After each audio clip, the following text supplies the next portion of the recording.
এ যেন চলন্ত পথে মরণ ফাঁদ। হবিগঞ্জের মাধবপুর উপজেলার মনতলা হরসপুর সড়কের দুপাশে দাঁড়িয়ে থাকা শত শত বড়া গাছ এখন প্রতিনিয়ত আতঙ্কের কারণ। এই গাছগুলা, এই মরা যে গাছগুলা, এই গাছগুলা রাস্তার মধ্যে পড়ে এবং দুর্ঘটনার প্রতি মাসে এক দুইটা দুর্ঘটনা ওরকম ঘটে। অনেক গাছ মরা গাছ আপনার ইতে মানে ডাল নাই ফালা নাই কুচা নাই গুড়ি পড়ছে জায়গা ইতে আপনার বাতাসে মানে এই সামান্য লীলাটা বাতাস হইলে মানে ফালাই দেয় তারপরে গাড়ি উড়ে। দীর্ঘদিন ধরে গাছগুলো অপসারণ না করায় প্রায়ই ঢাল ভেঙে ঘটছে দুর্ঘটনা। রাস্তার ওপর হেলে পড়া গাছের ডালগুলো প্রায়ই ভেঙে পড়ছে যানবাহন ও পথচারীদের ওপর। কোনোটি হেলে পড়েছে বৈদ্যুতিক তারের ওপর। আগামী ঝড় বৃষ্টির মৌসুমে এসব গাছ নিয়ে দুশ্চিন্তায় সড়কে চলাচলকারীরা।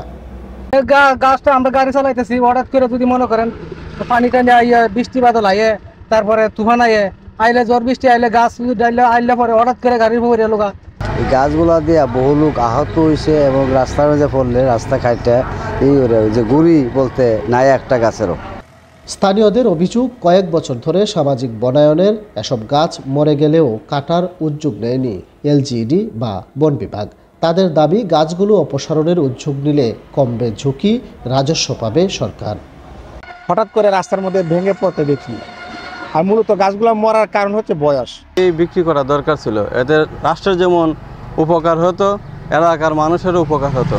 গাছগুলো আপনার যে একটা অবস্থা হয়েছে শুকায় একদম ইয়ে গেছে গা। দুর্ঘটনার শঙ্কা প্রকাশ করে স্থানীয় সরকার প্রকৌশল অধিদপ্তর বলছে, অতি ঝুঁকিপূর্ণ গাছের তালিকা তৈরি করে বন বিভাগকে পাঠানো হয়েছে। অনুমোদন হলেই নিলাম প্রক্রিয়া শুরু হবে।